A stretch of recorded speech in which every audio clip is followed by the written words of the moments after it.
Hello friends, we are going to start today the new topic circulation. Do you know how the nutrients and the oxygen it is supplied to the each and every cell of our body? Blood is responsible to transport nutrients and oxygen and supply to the different parts of our body. The system through which the blood is circulated, that system is known as the circulatory system. Circulation basically divides into two types. Number one is the open circulation and number two is the closed circulation. Open circulation it is generally observed in case of lower animals like arthropods or for example cockroach, in which we are going to observe that the circulatory system is the open circulatory system. The blood or the hemolymph it is flowing through the body cavity, which is going to be known as hemocoel. Each and every cell of the body, it is actually bathing in the blood. And the direct exchange, it is taking place between blood and each and every cell of the body. So that system is known as the open circulatory system. In case of cockroach, the respiratory pigment hemoglobin is absent. The blood it is flowing through very low pressure and respiratory pigments are totally absent.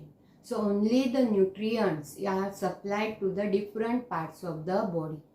The second type of the circulation, it is nothing but the closed circulation, which is generally observed in case of all vertebrates animal as well as in case of molluscan and annelids animal also. In case of closed circulatory system, the blood it is flowing through the blood vessel. That blood vessels may be arteries, veins as well as capillaries.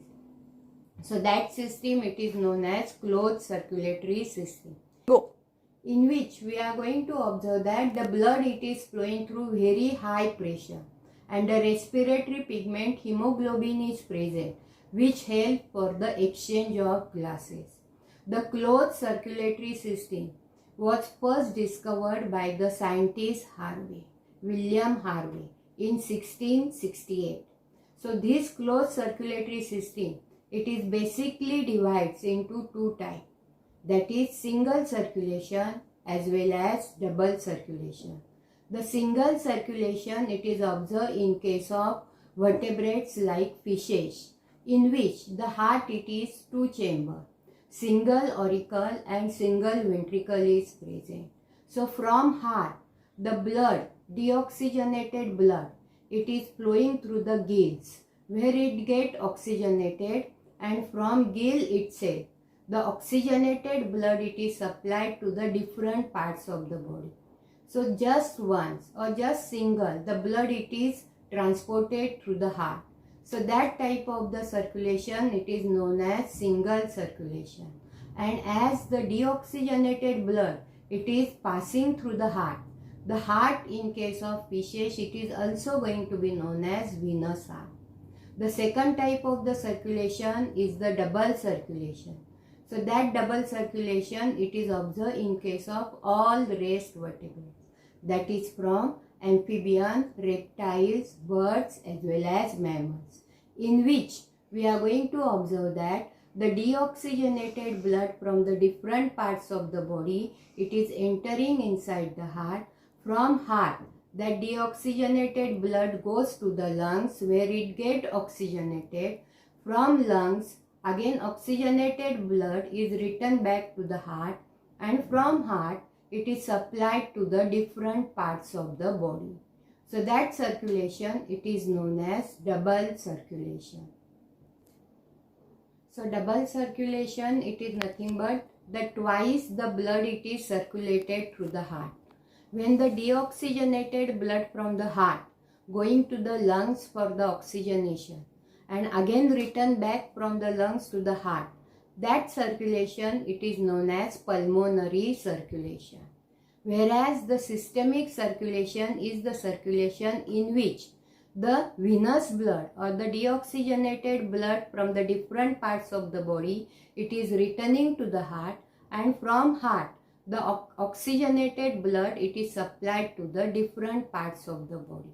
So pulmonary circulation as well as systemic circulation, and one more term that we have to know, that is nothing but coronary circulation also, in which we are going to find it out that from heart through the arteries, the blood, oxygenated blood, it is supplied to the heart muscle, and from heart muscle again the deoxygenated blood, it is returning to the heart.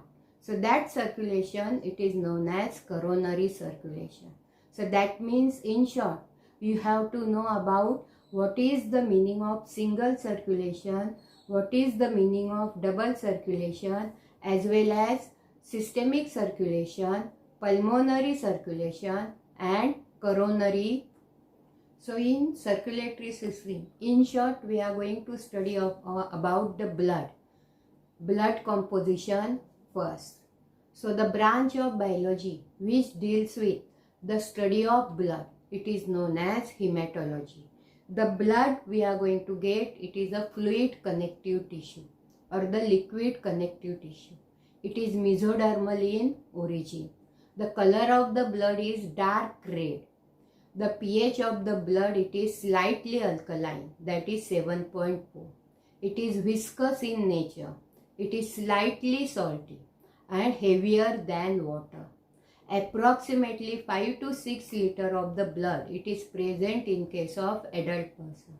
That means we are going to find it out that the blood constitute about the total 8% of our body weight. Blood mainly composed of two components, that is blood plasma and blood cells. Blood plasma constitute 55% of total blood and blood cells constitute about the 45%. Blood plasma, it is straw in color. It is slightly alkaline and viscous in nature. Blood plasma mainly consists of 90 to 92% of water. Along with water, the different types of proteins. That proteins are nothing but serum albumin, globulin, heparin, prothrombin, and fibrinogen. Along with this, the different types of nutrients, that are nothing but glucose, amino acid, fatty acids, as well as glycerols, are also present in blood plasma. The different types of nitrogenous waste, maybe urea, uric acid, creatinine, ammonia, are also present in blood plasma.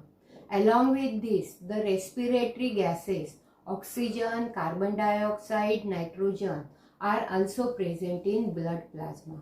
The different types of enzymes, hormones, as well as the different types of inorganic salts, maybe carbonates, maybe sulfates of the different elements, maybe sodium, magnesium, potassium, are present in blood plasma. Blood corpuscles or the blood cells are suspended in plasma. There are three types of blood cells: RBCs or erythrocyte, WBCs or white blood cells, and the third one that you are going to get are the thrombocytes or platelets. So first we are going to see concern with RBCs or red blood cells. The red blood cells or erythrocytes are circular, non-nucleated, biconcave cells. The lifespan of the RBCs is about 120 days. The total count of the RBCs in case of adult male, we are going to get is 5.1 to 5.8 million number of RBCs per cubic millimeter of blood. Whereas in case of female, that value is slightly less, that is 4.2 to 5.2 million number of RBCs per cubic millimeter. The process through which the formation of the RBCs are taking place is known as erythropoiesis. In case of fetus, this process it is taking place in liver, while in case of adult, this process it is taking place in bone marrow. The increase in number of RBCs is going to be known as polycythemia, whereas decrease in number of RBCs is going to be known as erythrocytopenia.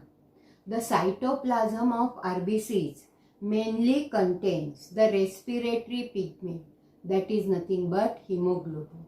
That hemoglobin has the efficiency towards the gases. That is, it is responsible to carry oxygen as well as carbon dioxide. Hemoglobin supply the oxygen to the different parts of the body and carry the carbon dioxide from the different parts of the body. It plays the important role in the circulation. So hemoglobin, it is going to be known as the respiratory pigment, which is present in case of human being.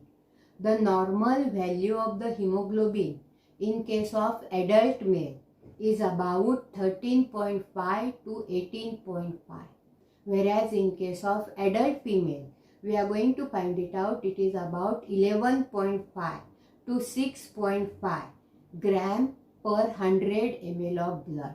In case of fetus, we are going to find it out, the normal value of the hemoglobin is slightly more than the adult male as well as adult female. If the hemoglobin count decreases, it is responsible to cause the disorder, which is going to be known as anemia. So thus, in short, you have to know that the RBCs are responsible for the transport of oxygen from the lungs to the different parts of the body and carbon dioxide from the different parts of the body to the lungs. So along with the transport of gases, RBCs also help to maintain the pH of the blood. Why? Because the hemoglobin acts as a buffer, as well as RBCs also maintain the viscosity of the blood. The second type of the cells are leukocytes or white blood cells, that we are going to call as a WBC. So as the name indicates, WBC means these cells are colorless. These cells are nucleated, amoeboid and phagocytic in nature. Due to their amoeboid movement, these cells may be squeezed out from the capillaries, blood capillaries. So that process, it is going to be known as the diapedesis. The normal count of the WBC is about 5,000 to 9,000 number of WBCs per cubic millimeter of the blood. The normal lifespan of the WBCs is about 3 to 4 days. The process through which the formation of the WBCs are taking place is known as leukopoiesis, whereas increase in number of blood cells or the white blood cells, it is known as the leukocytosis, whereas decrease in number of WBCs, it is going to be known as leukocytopenia. In case of blood cancer or leukemia, we are going to observe that there is increase in case of leukemia or blood cancer, the pathological increase in the WBC are taking place. WBCs are basically divided into two types, that are nothing but granulocytes and agranulocytes. In case of granulocyte, the cytoplasm is granular and it is further divides into the three types: neutrophils, acidophils and basophils. Neutrophils are stained with the help of the neutral stain. Acidophils are stained with the help of acidic stain, whereas the basophils are stained with the help of the basic stain. When the granules are absent in the cytoplasm, that WBCs are known as agranulocytes, which are basically divides into two types: lymphocytes and monocytes. In case of lymphocyte, the nucleus, it is large, and lymphocytes are responsible for formation of the antibodies, which are responsible for the immune system of our body. Whereas in case of monocytes, the nucleus we are going to observe, it is kidney shaped. Monocyte, it is going to be considered as the largest WBCs which is present in the blood cell. The third type of the blood corpuscles or the blood cells are nothing but platelets or which are also known as thrombocytes. These platelets are the smallest element of the blood cells. There are present about 2.5 to 4.5 lakh of platelets per cubic millimeter. The normal lifespan of the platelets is about 5 to 10 days.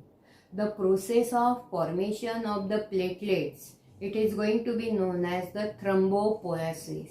The increase in the number of platelets, it is going to be known as thrombocytosis. Whereas decrease in number of platelets, it is going to be known as thrombocytopenia. These thrombocytes or the platelets play the important role in blood coagulation or the blood clotting. These platelets aggregate at the site of injury and responsible to form a platelet plug. They release the protein that is nothing but thromboplastin, which help in the clotting of the blood. So the last part of this topic, it is nothing but blood coagulation or the blood clotting. Inside the intact blood vessel, blood does not coagulate or the clot. Do you know why? Because due to the presence of active anticoagulant heparin and antithrombin. But as soon as the injury takes place or when the blood vessels get ruptured, the bleeding starts. The conversion of liquid blood into the semi-solid jelly-like structure. That process, it is known as blood coagulation or blood clotting. The blood platelets or the injured tissue releases the thromboplastin, which initiates the formation of enzyme known as the prothrombinase in the blood. The prothrombinase, in the presence of calcium ion, converts the inactive plasma protein known as the prothrombin into the active thrombin. This active thrombin converts the soluble fibrinogen into the insoluble fibrin. These fibrin fibers emaciate the platelets, blood cells and plasma to form the clot. The normal clotting period is about 2 to 8 minutes. So student, in this topic, in short, we have seen about the types of blood circulation. Along with this, we have seen about the blood, composition of blood, as well as what is the function of plasma, which different types of the blood cells are present, and how the blood clotting or the blood coagulation takes place. During my next lecture, we are going to see about the heart, internal structure, external structure of heart, and along with this, the few terms that we are going to use concerned with the blood circulation. Thank you.